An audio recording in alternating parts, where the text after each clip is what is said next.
Dual-Energy X-Ray Absorptiometry for bone density measurement.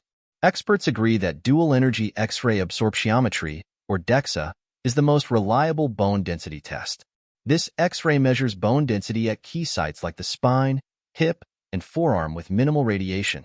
DEXA of the hip and spine is recommended because these sites best predict osteoporotic fractures, identify who needs treatment, and monitor treatment response.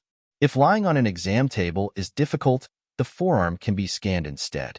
In conditions like hyperthyroidism, where forearm bone density is lower than the hip and spine, all three sites are scanned.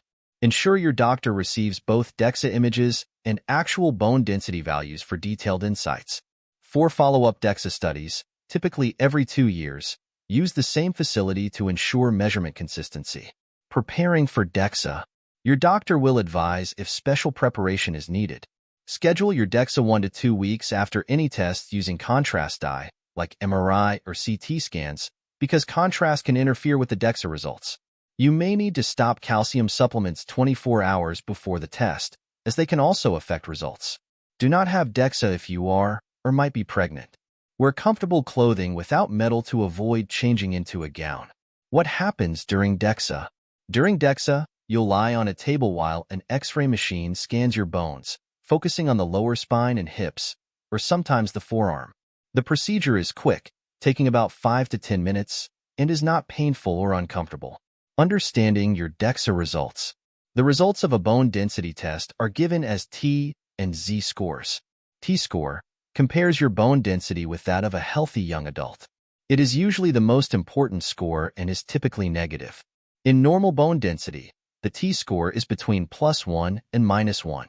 With that score, no treatment needed, but preventive steps like calcium, vitamin D, and exercise are advised. In low bone mass or osteopenia, the T-score is between -1.1 and -2.4. It indicates a higher risk of developing osteoporosis. Preventive measures and sometimes medications are recommended. In osteoporosis, the T-score is -2.5 or lower. With that score, there is higher risk of fractures, and treatment includes medications, calcium, vitamin D, and exercise. Z-score compares your bone density with others your age.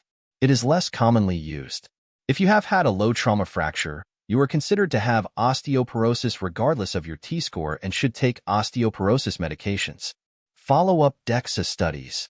Even if your initial test shows you don't have osteoporosis, you may need to repeat the test based on your results and risk factors. T-score of -2.00 to -2.49. Repeat every 2 years. Females 65 years plus with T-score of -1.50 to -1.99 and no risk factors. Repeat in 3 to 5 years. Females 65 years plus with T-score of -1.01 to -1.49 and no risk factors. Repeat in 10 to 15 years. Repeat tests are valuable for those on osteoporosis treatment to check its effectiveness, or for those with conditions that cause bone loss to see if treatment is needed. Downsides of DEXA. DEXA generally has no health risks.